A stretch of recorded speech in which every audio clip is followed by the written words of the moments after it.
This We are in it, Stitt-Heads, crack a beer, hanging out with a couple homies right to my left and my right. I got Frank and I got Donnie Darko. And, we're going to ask some questions. Why are you wearing that stupid bunny suit and why are you wearing that stupid human suit? So, to help break down the movie a little bit, I love doing movie breakdowns. Jonathan from Meta Mystics, welcome back to the show, brother. Thank you, dude. This is going to be a really fun one. I actually had a lot of fun doing the research and writing up my notes for this one because, believe it or not, I only just saw Donnie Darko for the first time like a month ago. Oh, no shit. Yeah. So I had seen other people, mention it, and then people were saying that there's some kind of esoteric or mystic point of view towards it, and I was like, all right, let me dip my mystic toes up in this water.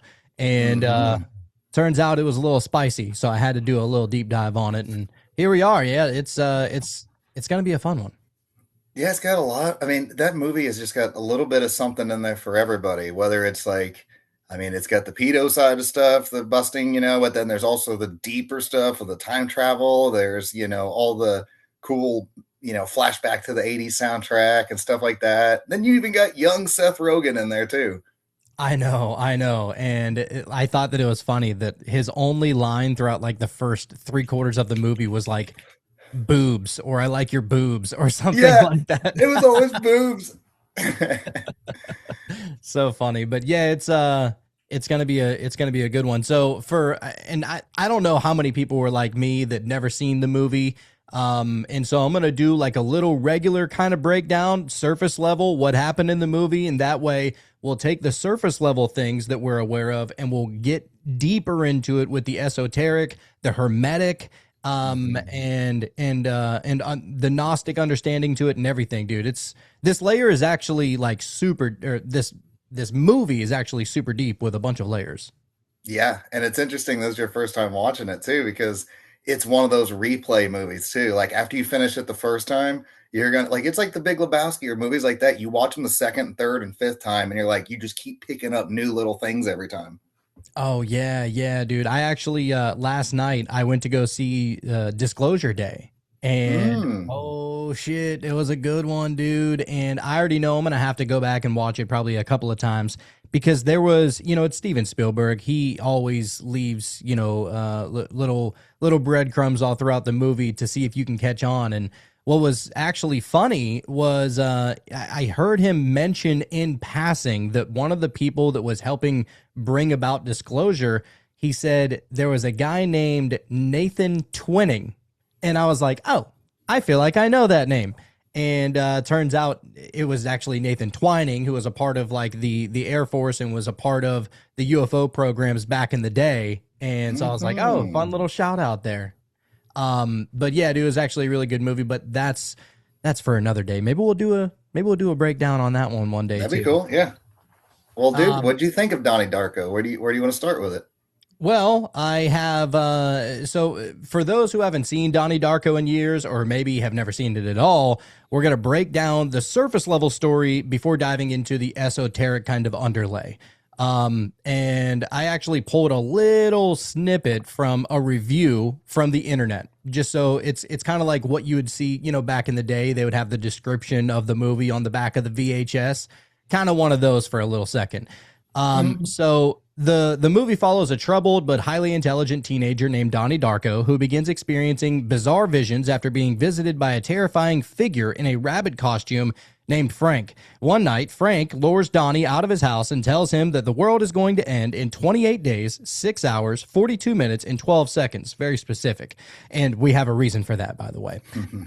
While Donnie is outside, a jet engine mysteriously crashes directly into his bedroom, which should have killed him. From that moment on, reality begins to feel unstable, and Donnie starts experiencing strange visions, sleepwalking episodes, emotional outbursts, and encounters involving time travel, destiny, alternate timelines, and synchronicity. And as the story unfolds, Donnie becomes increasingly obsessed with a mysterious book called The Philosophy of Time Travel, which we're going to get into. It didn't even get that far into it in the movie, but there is lore that is officially attached from the movie to that book, and we Interesting. got that too. So is Um, that a real book? Sorry to cut you off, but is that a real book in real life? It's not just made up for the movie? it's a yeah, it exists in real life, but it was made as part of the lore for the movie. Okay, I see. But very interesting. Some of the little tidbits in there. We're gonna go over it. Fucking awesome, dude. So he's obsessing about this book, and it's written by an old woman in town nicknamed Grandma Death. And so through the book and through Frank's guidance, Donnie slowly begins uncovering what appears to be a fracture in reality itself, something called a tangent universe. Remember that. And realizes that he may somehow be connected to correcting it. And by the end of the film, Donnie comes to a profound realization about sacrifice, destiny, and time, leading to one of the most haunting and debated endings in movie history. This is how the normies and muggles might interpret it.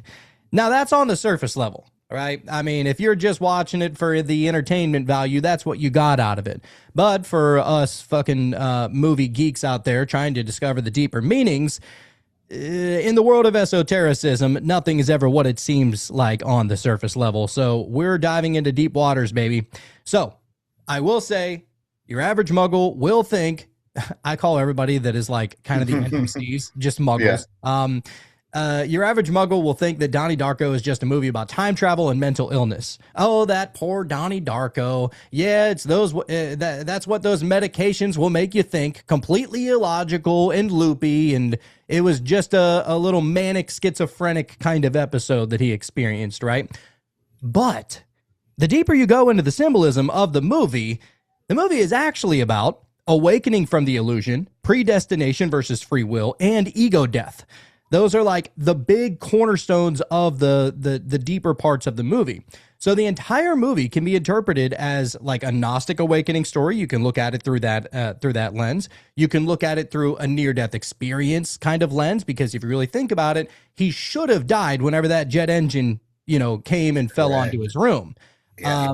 And so now he's almost experiencing, what was the name of that movie where it's always the fucked up, Like Final Destination? Final Destination. You caught on to my message there. Good Yeah, dude, stuff. we read some brains over here. Yeah, dude, we're getting telepathic up in this bitch. So it could be something like that. And also could be seen as spiritual alchemy. And that is more so for the philosophy of time travel book. But even still, all right. So first But things there's also first. a heavy religious side to this movie as well, like a kind of undertone for a certain section of people in there. But yeah, continue. Well, yeah, I agree. And to be honest, the more I start to understand my own reality, I understand why people are religious. Because it is, if you really think about it, it is a medium. It is almost like the glasses that you wear to understand and interpret reality and life itself, because maybe we don't necessarily have the means to fully comprehend what the fuck is actually going on. Not to say that it's a faulty tool to have. I think that everybody, no matter who you are, has some kind of lens in which they view and interpret reality, right? But I mean, everybody's different. So that's why this is going to be multifaceted. So first things first, the numerology, right? So the first time he meets Frank the Rabbit, Frank says 28 days, 6 hours, 42 minutes, and 12 seconds, and the world will end, as so it says. So you got 28. So if you take 28, so 8 minus 2 is 6. You got 6 hours. You got 42 minutes. 4 plus 2 is 6. And then you got 12, which is 6 plus 6, if you're trying to figure it out. 666, it may break down to that, right? I'm just thinking outside the box here. It might just be a 666 kind of numerology, but I'm not going strictly to Lucifer here, right? Because numbers are so much deeper than the surface level things that people just think that they do, and a lot of people are scared of the number 666. But I think it's only because we don't truly understand it.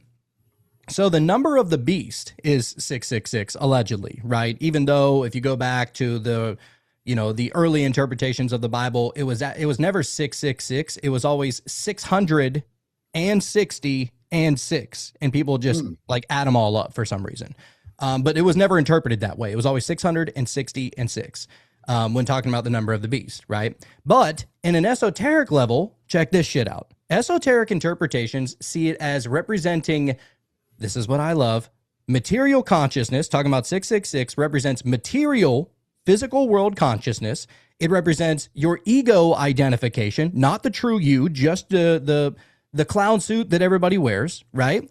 Mhm. It represents your attachment to the physical world. How much do you how scared are you of leaving this material realm? How much do you rely on it as the only truth? And if that's taken away from you, and even that's not real, well, that is where you have the attachment to the material realm. So I think that it's a little bit something like that, or it could just be humanity trapped in lower awareness, like in the Gnostic teachings, that they believe that humanity is trapped in the lower awareness, trapped in here by the demiurge and all the archons. Mhm. Um, I don't think that's what's going on here. Personally, that's not my understanding, but everybody has their own opinion on that. So Frank the Rabbit was literally trying to tell him that that his attachment to the material world and his ego would dissipate in 28 days, 6 hours, 42 minutes, and 12 seconds, literally and symbolically. But there's lots of esoteric people out there that interpret Gnosticism and life in general as literal and symbolic. That's not even fully the right way, because maybe this reality is a lot more fluid than we think, like a stream of energy and thought. Our senses don't help us see the true reality. They are literally filters. Our senses are filters, right? Like Mhm. we can only see so much of the light spectrum, we can only hear so much of the sound spectrum, and so on. So the filter, they filter our senses, they filter information to bring this material world into existence. The goal within awakening is to go beyond the filters and become lucid in the dream. All right. Just want to throw that out there before we get started, kind of set the stage here to get fucking weird. So, anyway, back to the movie. So, Donnie is essentially a Gnostic initiate, looking at it through that kind of lens. Donnie begins the movie asleep, which is hugely symbolic because in Gnosticism, humanity is spiritually asleep inside a false reality, otherwise known as the Kenoma. So, within Gnosticism, they have the Kenoma.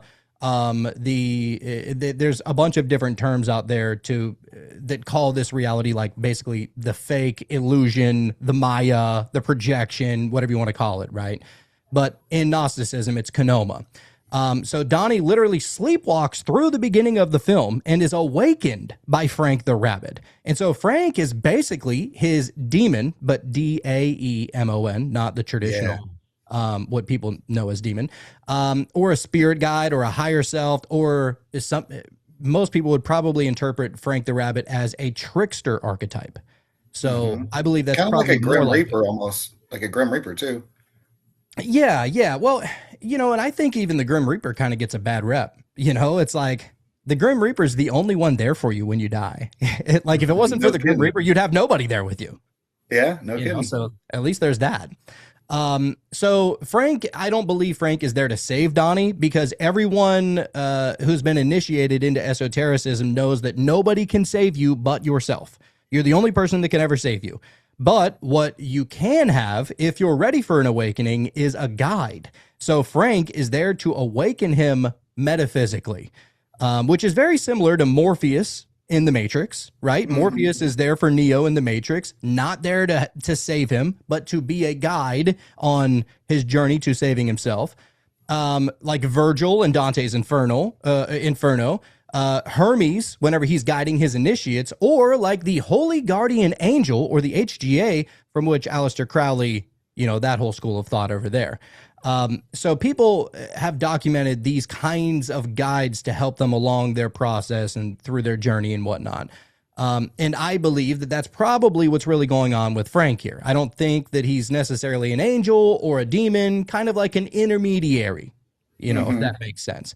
So Frank initiates Donnie essentially into the hidden knowledge. He would have never known to go through that entire process and then to eventually end back up in his bedroom back in time so that the fucking engine can fall on him and kill him if he wasn't following his intuition of sorts, right? Right. Right. And then also Donnie, like you're probably gonna get into this, but as Donnie's going throughout the movie and on this path and this timeline, it's full circle, because not only does it go back to the beginning where he makes the self-sacrifice of himself, but also the Frank the Rabbit character, and I won't give nothing away too much, would not exist without Donnie's path in the first place. So it's this weird time loop thing of like, think of John Connor and Kyle Reese or something, with, like Terminator, right?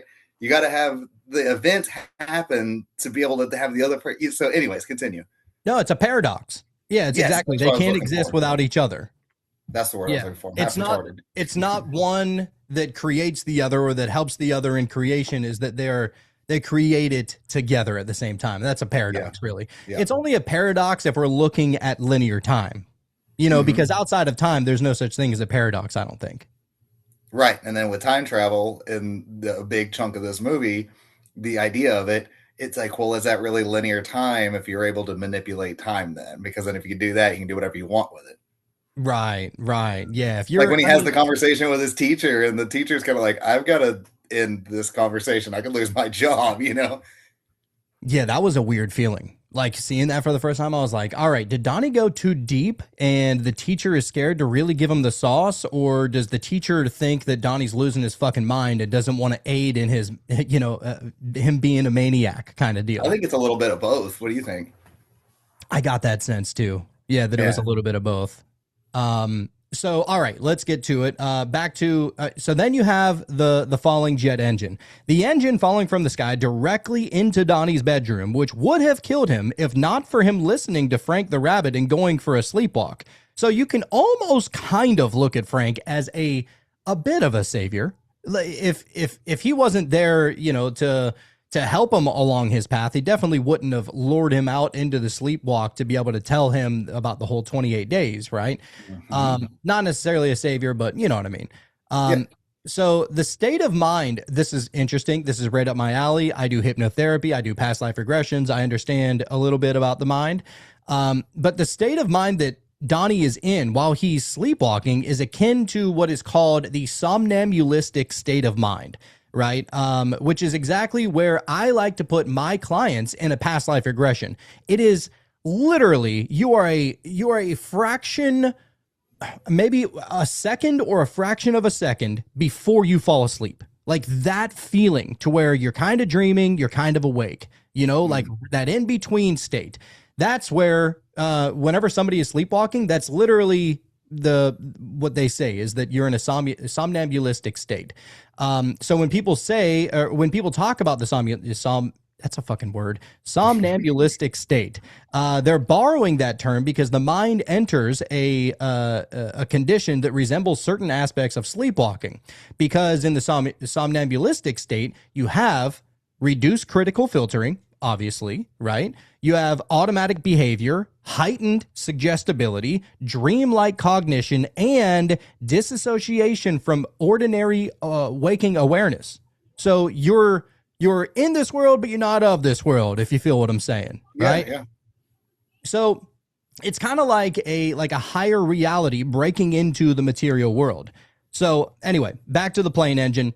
Symbolically, it represents the machine of reality malfunctioning. Because if you remember, nobody ever found out exactly where that engine ever came from, right? Like there was never a description of that. It's almost like in the Truman Show, whenever the cameras fall and there's no explanation, right? There's even a couple lines throughout the movie where they're just like, nobody knows where it came from. You hear the kids at the bus stop and stuff. Yeah. Yeah, it's all secretive and everything. And so... Oh, by the way, so symbolically, it represents the machine of reality malfunctions, which kind of creates what is called a tangent universe. Now, if you've ever seen like Doctor Strange or Deadpool or anything like that, all the Loki series, there's all these different timelines, and you have the TVA, and people are trying to diverge everybody back onto the correct path and all that kind of stuff. That's because those are tangent universes. Like the different timelines are essentially tangent universes. And for those who are wondering what that is, a tangent universe is an alternate reality that occurs when the fabric of time becomes corrupted, creating a duplicate of the original universe. If you've ever seen the Loki series, like I was talking about, or Endgame, they're timelines branching from the primary universe. These universes are typically unstable and can only exist for a few weeks before collapsing back into the primary universe. So it's like a little pocket of time where a whole other universe exists until it eventually collapses back in on itself, right? And Crazy. that's kind of what Donnie Darko, experienced, because as soon as he goes back and has the engine fall on him, nobody remembers anything. Like, it's completely gone, as if it didn't even happen. So it's like a bubble that bursts and everybody forgets, kind of deal, you know? That's a good point. Yeah, yeah. That's a good point. I like It's that. kind of like a Mandela effect. Like, if somebody would remember, maybe some people would, some people wouldn't. Yeah, exactly. Because Because yeah, it just goes right back to like I mean, and then it just repeats over again. I mean, like the movie could literally just start over, but it wouldn't start over because he wouldn't exist at this point, but the timeline still exists, which is really strange. Right, because and if you remember his girlfriend, she whenever she saw it after he had died in the with the jet engine, whenever she saw it, she looked like kind of conspicuously. Like maybe she Yeah. had a connection, but she didn't want to be weird and say something about it, right? Mm-hmm. And then it's funny because it's like the word at the end is just, well, what was the boy's name? Little kid that's telling her, oh, his name's Donnie Darko, and when she first hears his name from meeting him originally in the movie, she's like, what kind of name is Donnie Darko? You know what I mean? So it is kind Yeah. of weird. It's like she Yeah, remembered it. yeah, she doesn't react the same way that she initially did. So there's Yeah. a little bit of a change there, right? And so Donnie not being in his room that night, if the plane engine falling, or that night of the plane engine falling, could represent unstable timelines, quantum collapses, simulation errors, karmic fractures, false reality instabilities. And as far as the sky symbolism goes, in esoteric traditions, revelation often descends from above. That jet engine Mm-hmm. fell from above, right? Not literally, like most, I put NPCs think, but symbolically. Sorry for all the NPCs and the muggles out there. I'm probably going to shit on you quite frequently in this Hey, episode. they probably ain't listening. Yeah. So back to the tangent universe. So the tangent universe may actually symbolize like an astral realm. Kind of reminds me of, and everybody has so many different interpretations of what is actually going on the other side of the veil. Is it an astral Mhm. realm? Is it subjective? Is it like a dream state? Could it be purgatory? Is Right. it even And eternal darkness? Yeah, exactly. Who knows? well, and actually within Buddhism, specifically Tibetan Buddhism, there's this word called bardo, which is an intermediate transitional state that occurs between death and rebirth. So it represents a phase where consciousness exists outside of a physical body, experiencing various phenomena before the next life begins. That's called bardo in Tibetan Buddhism. Pretty fucking cool term. Strange, yeah. Instead Um, of just as soon as your last breath, instantly jump into the next birth or whatever. Yeah, you'd be in this little limbo period, a little transitional state, you know? like an old video game, waiting in the lobby on Call of Duty or something, Yeah, yeah, yeah. You got to get ready to, yeah, just waiting in the lobby. Exactly. waiting to Like that. spawn in. Yeah, exactly. Fuck We'll yeah, continue dude. though. Sorry. So, an important aspect of the movie is that almost everyone in the movie behaves really strangely. And I believe it's because they are actually archetypes that are existing inside of this unstable reality structure that we were talking about. That they're not real. Because if you think about it, the mom's crazy, the dad's crazy, the sister's crazy, the girlfriend's kind of crazy, all the friends are kind of crazy. You know what I mean? Like Yeah. everybody's almost like a weird caricature version of themselves. Mm-hmm. They're yeah, Which they're all strange, but also it's like they did give them a little bit of like that old nostalgia 80s, two-parent household kind of like, you know what I'm kind of saying? Like there was hints of that within there, but everybody's actions and demeanor were still strange. Like the dad out there watering the front yard and the mom sitting there reading an old book, which was Stephen King's It, by the way, which is strange too. I don't know if you caught that. oh The yeah, I mom did. I reading the remember book, that. she's drinking wine and reading it. But anyways, yeah, continue. Everybody's got these weird little like archetypes basically. Yeah, yeah, and it's like they all feel exaggerated or symbolic rather than realistic. It almost feels like the characters that may appear in like a trip or a weird, fucking fever dream or something like that. Like they're Yeah. not they're real, but maybe there's something off. And one of the reasons Donnie feels so dreamlike is because almost every character behaves slightly off, not necessarily fake, but they're more like exaggerated, symbolic, or archetypal. So let's get to some of these characters and we'll start to break them Yeah. down here for a second, right? So first off, R.I.P. to one of the goats, Patrick Swayze. I can't believe they made him the pedophile of the movie, but it is what it Such a is. twist. Yeah, exactly. Yeah, so his name in the movie is Jim Cunningham, and he acts more like a caricature of one of those false light self-help gurus. And everything about him feels like it is fake, like it's artificial, it's performative. There's no depth. It's just like surface level bullshit, that something that it's almost like advice that you would give to somebody that you don't really care if they accept it or not, Like a snake oil salesman, basically. Snake oil salesman, yes. And his fear versus love philosophy is sus as fuck, almost like almost like reality itself. Generated a cardboard cutout spiritual teacher, just somebody to sell DVDs and that kind of Yeah. bullshit. So then we find out that behind his polished public persona is a pedophile who collects kiddie porn and actually hates himself so much that he hides beneath this cookie cutter self-help guy, right? That's why he fakes it. Yep. Yeah. So then you got Kitty Farmer, which is one of the teachers. And looking through a Gnostic lens, through Gnosticism, she's like an archon, right? She doesn't really converse naturally. She's the one that's like obsessed with Jim Cunningham, Patrick Swayze in the movie. Yep. I don't care. I don't believe any of that. I know that he's a good guy. We all need to stand up for him and all this bullshit. So even when Jim Cunningham is found to be a pedo, she's doing everything that she can to not allow people to believe it. A lot of sounds those, like people today.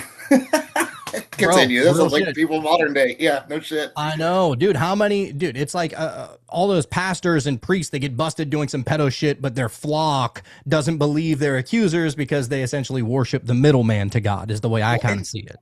Her name is Kitty Farmer. Like, I didn't think about that, but she's standing up for the kitty diddler, or the one that's got child porn. If he's got porn, he's probably got intent in his mind. So then the irony that she's got all these little girls for the dance team. I'm just thinking of this right now, and her name is Kitty Farmer. Like, she's farming the fucking kids to him. That's kind of weird if you think about it. Yeah, I mean, she was a teacher. She's kind of maybe she was, involved in farming. Maybe that's why she was tripping so hard, because man, if he gets caught, I'm totally fucked. I don't know. It could be I don't know. like Yeah. that. I mean, especially if you look into like Epstein Island and stuff like that, dude, they were doing all kinds of like weird, experiments. And some people have actually found that down in the dungeons on Epstein Island, they would have these women that were just like, their entire job was just to be a baby maker. And so that they could take those little babies and do God knows what with them. But yeah, essentially her name being Kitty Farmer, I'm happy you caught on to that. I'd never thought about that until just now. But yeah, so anyways, dude, she has a couple of the funniest lines in the entire movie whenever Donnie calls her out on the fear versus love thing. And then he's at the freaking principal's office, or his parents are in the principal's office, and then she's sitting there. He told me to shove the spectrum right up my anus. And the dad's like fucking cracking up. I'm like, that'd be my dad. Yeah, and that's what's funny about his parents. His parents don't take nothing serious. Like, there is nothing serious that his kids do or say that they ever get reprimanded, which, to be honest, that's how way too many kids are nowadays. They just don't have fucking proper parenting, in my opinion. Mm-hmm. But yeah, back to Kitty, or do you want to continue on with another character? Well, Cause she's kind of heavy in there. Yeah, just as far as Kitty goes, it's almost like she exists to uphold the illusion structure of the tangent universe, like a goddamn Archon. That's exactly an Archon's job. In the false, reality, the Kenoma, an Archon's entire job is just to try and make the illusion persist. You catch my drift here? Yeah. It's a lot like whenever we did the Truman Show episode, right? And like his best friend was the Archon. If all of this is fake, then that means that I'm fake. Just trying to sink his fucking claws into this reality. So I don't want to harp too much on one specific character. We're going to go down a little list here. So the rest of Donnie's teachers. So several teachers speak in oddly symbolic or hyper philosophical ways. So especially Karen Pomerev, which is Drew Barrymore, and his professor Monotov, the guy that you were mentioning earlier that was like weird to go any farther in the conversation. they don't feel like ordinary teachers sometimes. Like they feel like they're like initiators of sorts, almost like they're Yeah. giving little bits, and just whoever is like, aware enough might pick up on it, kind of deal. Um, and if you think about it, Monotov, the entire movie was always discussing like these philosophies and these like things. So he was always discussing time travel, destiny, manipulation, God's channel, and fate. That's like that class, right? And so it's really, really strange. It almost feels like a hidden esoteric mentor appearing inside the dream. Then you got Drew Barrymore, Miss Pomeroy, or Pomeroy rather, and she introduces this book called The Destructors. And she says that destruction is a form of creation, right? Like that's where that Okay. whole thing started. Destruction is a form of creation. She also says that this famous linguist once said that of all of the phrases in the English language, of all of the endless combinations of words in all of history, that cellar door is the most beautiful, which was really strange and out of nowhere, right? Let me ask Cellar you real door. quick on your thought on that because I've saw this movie since I mean it's like 25 years old or something like that. I mean, I remember when it came out and all my friends in like middle school or high school at the time, whenever it was, I think it was about high school. Anyways, everybody was talking about it, all the kind of goth weirdo kids and stuff were all into it and everything. And then I saw it about a year later and I fell in love with it. But I'm saying I've seen this movie for like 20 plus years at this point. And when that cellar door comment come up, that weirdly is like stuck with me forever. Like I don't know why. I mean, like I love this movie anyways, but that one little scene, I'm like, there is something weird about saying those two words together. They sound smooth or something. Like, is there something to that? Like, what's your thoughts?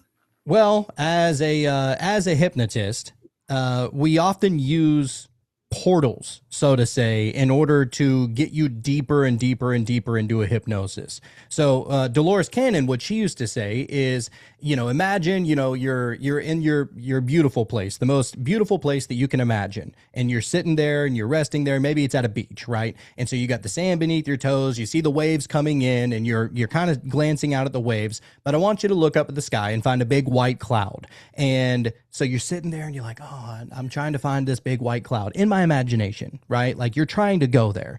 And the idea is that the cloud is the transportational craft that will bring you to your past life. It is essentially a doorway to take Gotcha. you to a past life. So the job is that this cloud is going to come down and you're going to meet it, jump on it, and the cloud is going to drift and it's going to go over the mountains and through the Mm-hmm. valleys and all of these different places, further sinking you deeper into your subconscious mind, and until you're able to stumble across a past life. And there's many of different ways to go about that. Some people use the elevator method, where you get into an elevator, and the higher up you go, the deeper into your mind you're going, the deeper into your subconscious are going. And these are just like subconscious vehicles to take you to further destinations that, in your mind, because you only have two legs and you can't walk to a whole past life, you can't go there. But these are vehicles in order to take you to a place. And so I think that the cellar door is almost like an allegory for that. If you like, a Gotcha. lot of people are scared to go into the cellar door, because what if the cellar door represents what's beyond the subconscious, which a lot of people Gotcha. are scared to do, right? Which is weird subconsciously because the book that she was talking about, was it called The Destructors or something like that? It's what, a couple pages. It's like just a short story. And the fact that weirdly subconsciously is like Donnie's life in the time span of the movie, and then the cellar door, which is like the portal or the time travel in a way. It's like it's so weird. And then you find out that both those teachers are together with each other. They're in a couple, So you're kind of like, whoa, man! Like they're both helping Donnie in separate ways. Yeah, yeah, it's really, really strange. And with my show, I go to the depths unknown, bro. Like there is no Mm-hmm. depth that I'm scared to go to, because I'm obsessed with trying to understand what reality's all about. Right? I'm obsessed with it. Like it's a sick Well, obsession. that's why I love your Um, show, man. Both, I mean, new ones and old ones. Thank you, dude. Thank you. And as far as that goes, it's like, man, you want to really truly understand what is going on with the nature of this reality. And the one thing that kind of clicked in my mind recently, because, all right, a lot of people think that, there are some people that have like main character syndrome, right? And people that are on their spiritual path, they feel like it's main character syndrome. Like everybody else is kind of just background screen actors, but the spotlight's on me. This is about me. I know a few people like that. And to be honest, it's easy to get sucked into that ideology, right? Like Mm-hmm. if you start thinking that way, it'll fucking show, reality will show you it. It's weird. But if, what I've found is that there is no separation. Like there is no such thing as duality at a subconscious level. Like it's all one giant thing. And if it's all one giant thing, then that can't mean that you're the main character and that everybody else is background characters. It means that you're working in congruence. You are meshing your consciousness with all the other consciousnesses of the subconscious because it's all one giant dream. Maybe it all exists inside of one giant mind. According to Hermetic philosophy, the first rule in Hermeticism is that all is mind. You need to understand and grasp that before you can go on to any of the other levels of a Hermetic understanding, right? So I don't know, dude. It's all one fucking giant trip, and I just feel like it's all just dance. We're all just dancing for each other, like little atoms, just like Jim Carrey said, Exactly, little atoms, man. You just kind of took the words out of my mouth and said we're all energies that, like, they're protons, neutrons, blah blah blah blah blah. Everything has to work simultaneously together. Maybe some are more stronger conductors or whatever, but that doesn't mean that everybody else around that person that's enlightened is now an NPC. There's multiple people out there that are on the same kind of paths. Anyways, but yeah, dude. So, and I kind of, it's like Donnie, like he's trying to just figure out what the hell is this, and then sorry to jump around a lot, but like, what are your thoughts on like the gel goo kind of shit or whatever, the literal path coming out of him? When you can see your trajectory, basically, like, is that something you kind of seen in teachings and Gnostic shit before? Yeah, a little bit. So I think that probably points a little bit to like fate or predestination, like destiny kind of stuff. I think that so it actually. I don't know if a lot of people know this, but our subconscious mind knows a lot more than our conscious mind does. Like we have 60,000 thoughts in a day, and we're aware of not many of them compared to the vast sum. And within that, I think that it's said that our subconscious mind knows what's going to happen before our conscious mind is aware of it. Like by a split second. It's like our subconscious mind is living like half a second in the future, which is really strange. And so what's really guiding the subconscious at that point that is allowing our conscious mind to pick up and follow on it? So maybe that is the silver cord that some people talk about, whenever they astral project or they go into, dream trances and whatnot. Is there some kind of, silver cord or something that is holding us here and also guiding us? It gets really strange. And honestly, a lot of this shit is kind of scary because you can spiral into it. And I've done that several times, but I'm hanging in there. Yeah, yeah. Well, like his teacher was saying, it's like because he's almost contradicting himself, but he's not, because it's like if the idea of destiny exists, then free will doesn't exist to an extent. But then Donnie gets to exercise free will, but ironically, his free will seems like destiny. Like, you know what I'm getting at? Like that's what's such a confusing thing and such an awesome part about this movie, because, like you said, a controversial ending for sure. Because you're like, I kind of got to rewatch this and see what the fuck happened again. Like, did I miss something here? I And know. you always do. You will. Yeah, well, I mean, yeah, it's still, I mean, the concepts of fate and destiny and free will, I believe that is a paradox in and of itself as well. Like it's yes, there's destiny, and yes, there's free will. Like whenever you stumble across like these philosophical, almost spiritual kind of questions, usually the best answer is yes and. Like, and Yeah. that is what I found. It's yes and. There's so many layers and facets to this shit. I like that. So anyway, back to the cellar door. So he hears that cellar door kind of phrase that Drew Barrymore says, which ultimately leads Donnie to Grandma Death's house inside the cellar door towards the end of the movie. Mm-hmm. And so, which is really strange. So I got a little story here for a second before I almost feel like there's little breadcrumbs in our life that we'll pick up on like this, almost like it's a checkpoint within the path of destiny, Yeah. if I dare say. But sometimes you meet people in your life that don't seem to play that big of a role in your life, but like maybe like a random stranger walking past you, or maybe a voice that you barely hear on TV in the background. But for whatever reason, these seem to be key markers for people who are on their path to some kind of awakening.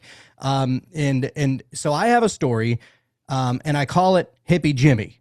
All right. Mhm. So Hippie Jimmy, I'm down in Florida, and this is whenever I was still on the Cult of Conspiracy. We were on a panel for Bohemian Grove down in Florida. It's a conspiracy conference, and me and Jacob were getting ready to go up there and talk about aliens or UFOs or whatever, right? But outside, so it was actually inside of a comedy club, like where this conference was being held. And so there's a bunch of people that are outside drinking beers, smoking cigarettes, shooting the shit, whatever, right?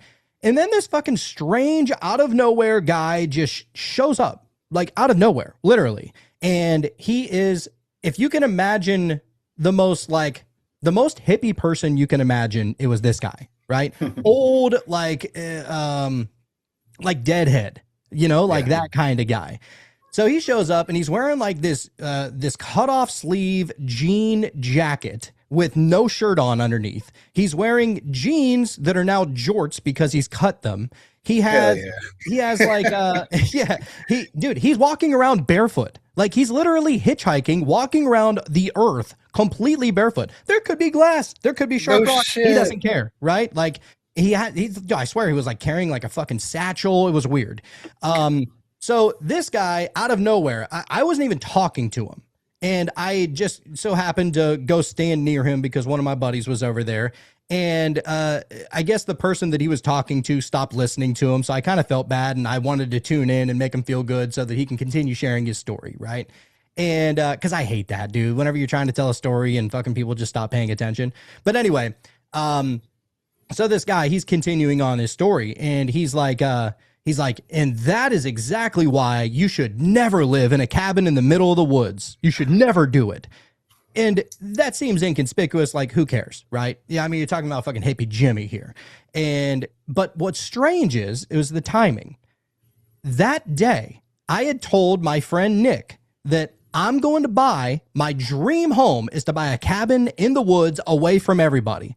I told him that day, and hours later, I mean, hours, like 3 hours later, some fucking random hippie, weird kind of like implant into this reality character just says, you should never live in a cabin in the woods. Don't ever do it. And so I didn't end up buying a cabin. So That's that's so my weird. story. That's so Really, weird. really It's almost strange.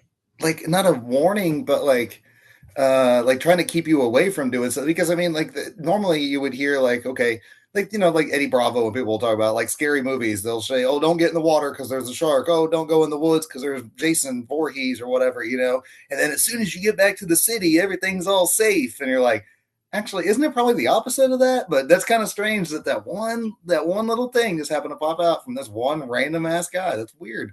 I'm It was telling you, almost dude. your damn weird Donnie Darko moment, you It know? felt like it, yeah. And I feel like maybe most people would just think, "Oh, that's a weird coincidence," and move on. But I personally, I look at my entire life as I look at every single thing, brother, as spiritual. Like there's not anything that a word that goes by. There's no such thing as a coincidence. There's no such thing as a random number sequence. Like that's how like crazy and strange I get with it. And because I believe that there's just little Easter eggs everywhere. And it's Everywhere. helped me. Honestly, it's really guided me. Like it's not that crazy. It sounds crazy until you start working with it and then you're like, "Oh shit, there might be something to it." Yeah. So anyway, the whole cellar door. So it leads him to the grandma Death's house, which is inside the cellar door. So whenever he sees the cellar door, it's like, "Oh, that's what this was all about," kind of thing. Mhm. So now let's get on to Grandma Death, otherwise known as Roberta Sparrow. Possibly the most liminal character in this entire film. She exists halfway between. She's almost like a mad woman. Maybe is she an oracle? Is she even real? Like you're questioning, like this bitch is like glitching at the mailbox and you're not sure what the fuck's going on here. You almost feel bad for her. Maybe she's, got a little bit of Parkinson's or something like that, or Even not the dad Parkinson's, says but something about like she's almost like on a loop or whatever. She just walks back and forth to that mailbox every day. right. And everybody dismisses her like she's insane, but she may actually understand reality better than anyone else. And so it's a classic mystic archetype, which is the truth teller that is rejected by society. It's always happened. Like, just if you don't believe the crazy person now, wait a couple of years and you'll see that he was probably on some shit, right? And so so her repetitive walk to the mailbox almost feels like it's ritualistic, almost like she's observing the timeline and waiting for a sign of the end of times, right? Like she's waiting for that, almost hoping that it hurry up and just gets here. As soon as I see that letter in that mailbox, I will know that it's time, right? Mm-hmm. And she's also tied to the philosophy of time travel. You find out that she eventually is the one that writes it, which is pretty fucking wild. And I actually found a PDF of the book online. It's less of a book and more like a pamphlet. It's not very long. And we're going to go over a little bit of that today. And it's actually canon inside the movie itself. This booklet, or her book, was created for the movie, and it's actually real. So it's weird, almost like the paradox itself. Would that book have existed before if it wasn't for the movie? Maybe they exist because of each other. Who knows? So that's actually one of the biggest clues, that she's far more important than she initially appears, because most people just view her as a creepy old woman, maybe somebody that's mentally ill, but she's actually you find out within the pamphlet, within the movie, that she's actually the original initiate. Like, she has been messing with this her entire life, all so that one day she can meet her predecessor. The person that she would hand the torch down to, right? And so she's like the original initiate, and because she was potentially the previous experiencer and someone who has already survived and understood the tangent universe phenomena. The book itself was expanded outside the film through the official website. Its official supplemental canon tied directly to the movie's cosmology. And esoterically, this makes Grandma Death even more fascinating because she becomes the elder mystic, like the archetypal crone or oracle figure of the movie. And the fact that Donnie receives her book is essentially like secret knowledge passed from one initiate to another.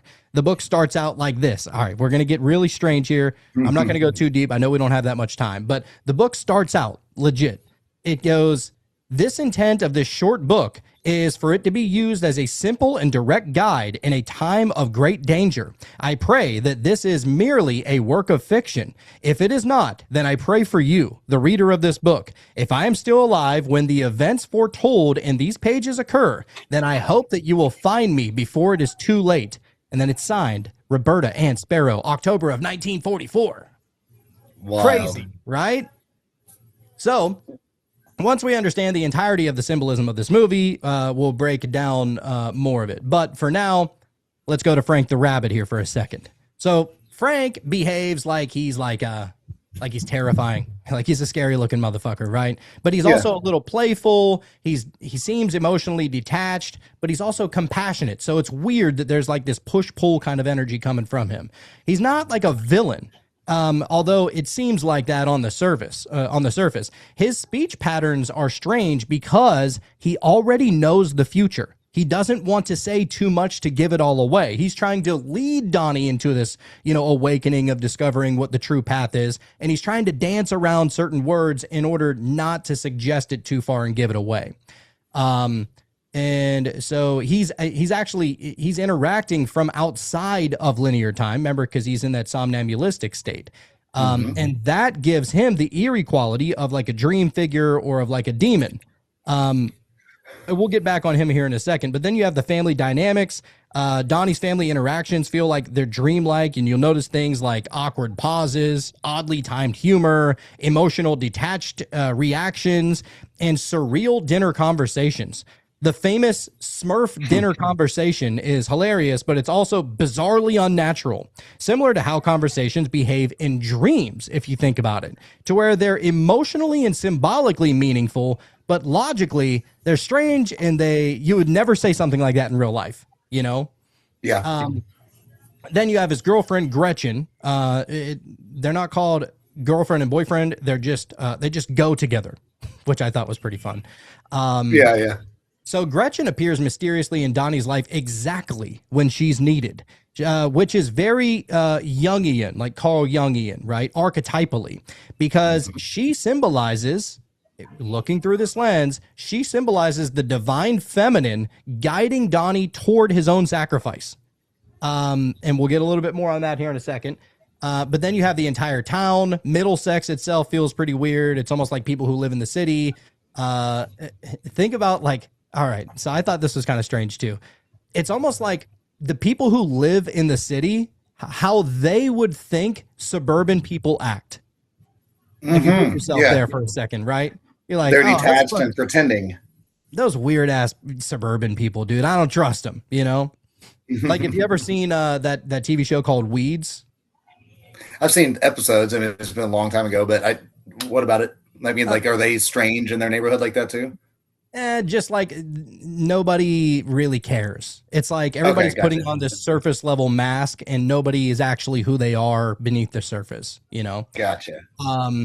And so even the song is like little boxes on the hillside, little boxes filled with ticky tack. Anyway, it's a whole fun thing, but anyway, I've lost my mind. So So, good. but it's very similar to the Truman Show, how the whole town is reacting, right? It's like there's an artificial perfection to it that feels like dead underneath. Yeah. So the movie repeatedly is suggesting that society itself may be actually in a deep trance and that it's up to the individual to awaken him or herself to the fact that everybody else is somewhat asleep. Yeah. Which Like the is pretty Truman cool. Show, kind of. Yeah, exactly. That same idea that, like, that's where, like, almost my thought on, like, the Roberto Sparrow thing and Donnie Darko, you kind of made me think, like, okay, if she wrote the book, she had to have had an experience to have the idea to write the book, right? And then so if she had an experience that she survived, but then she's been living ever since she survived said experience, hypothetically, then she's, possibly losing her fucking mind. That's why she looks like that. But then Donnie, in a span of 28 days, is already losing his mind and is just kind of like, fuck that, I'm out. Like, so it's kind of like with him meeting Roberta and then writing a letter and then leaving it for her in the mailbox. And she finally got the message, basically. It's like it's this weird big paradox, like you're saying. Yeah, it's super, super weird and off-putting. But I think it's meant to be that way so that you catch on that something is off. Yeah, Like if you're the exactly. character in it, it's almost like they say that whenever you're in a dream, right? Like if you're in a dream and everybody is wearing a hat, some people call it Hat World. If you go to Hat World in a dream and you notice that you're wearing a hat, if the moment you take your hat off, everybody will stare at you. Yes. Everybody will, Yeah. and it's really fucking weird. That's why Um, Donnie's the weirdo, because he's so smart he can, like, see through the veil almost. Yeah. Yeah, yeah. It's very similar to like why they say that you should never ask anybody what time it is in a dream because people will start acting really weird as soon as you ask that question because technically you're outside of time. It doesn't exist. Yes, It sir. doesn't exist, right? And so it's a weird like paradox kind of thing because you exist in a world where there is time and you're going to a subconscious place where there isn't. Introducing So some weird thing to them. Yeah. Yep. yeah, yeah. I actually tried that. I had a dream one night and I was like, oh, I became aware in the dream, which I don't get very often, but I get so stoked every time that I do. Those lucid dreams where you become aware. And I was like, oh, I'm gonna try and ask everybody like what time it is. And I was actually in my sister's house, and I went up to her. I saw that she was sitting on the living room floor, like crisscross applesauce, kind of like. And Mhm. I was like, hey, what time is it? And she goes, oh, I don't know. Ask my niece. And so I asked my niece, and my niece said, oh, I don't know. Ask my nephew. So I asked my nephew. And he was like, I don't know, ask the other niece, essentially, right? And she was like, I can't even tell time. I don't know what that is, And it was the strangest like sensation that everybody was like, maybe they were aware that time existed, but nobody wanted to tell me what time it was. It was Kind so of like strange. Frank. Like Frank, where it's like, they're not going to really give you the answer, but they're just going to kind of pass the buck to the next person in a weird way, like in your Yeah. dream specifically, but also Frank knowing he knows the future, but also can't say too much. So he kind of speaks in code a little bit. And it's like, this manipulation of words and reality, and what is reality if it's not even real reality in a way. Yeah, well, and to be honest, that's how a true call him a master or a wizard or a magician or like the crone or whatever. These are all kind of like teacher archetypes is basically what I'm trying to get at. A Mm-hmm. lot of the teachers will never give you the answer. They'll just lead you in the proper direction, but they'll never tell you the answer, right? Mm-hmm. And that's because they find joy in you discovering what they've discovered. Right. Well, let me ask this, dude. You got about 5 minutes left. So I want to ask you, this being your first time viewing it, right? Like, what do you think? Okay, if we haven't already given away enough spoilers for a 25-year-old movie, then cover your ears for the last couple minutes, I guess. But the whole, like, full circle of it all, that Gretchen and, they're led to the cellar door, right? They go to, Roberta Sparrow's house on, what was it, Halloween night? Was it Halloween Mm. night? Yeah, I Was that think when so. the party was or whatever? Yeah. Yeah, And because then, Frank the Rabbit was in the costume. yep. And Donnie was in the skull outfit too, which is kind of interesting in a weird way too, like leading up to death, right? But so they go there, then they're in the cellar door. Seth Rogen and the other weasel looking dude jump in and try to mug him and shit. And then Donnie's on the ground or whatever. Gretchen gets thrown over. Badass old Camaro comes flying around the corner, clunk right over Gretchen, right?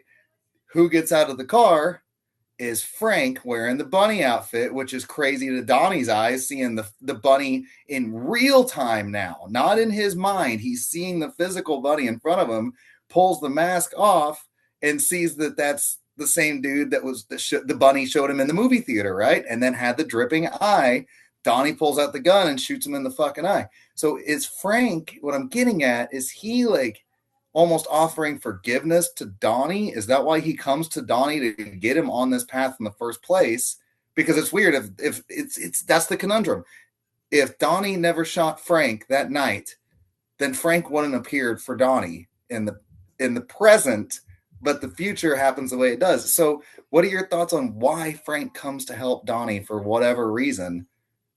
Because why Uh, would you want to have yourself killed if you know that that's what the premeditated time leads to? You kind of see what I'm saying? I know it's a long-winded question, but all right, let's break it down.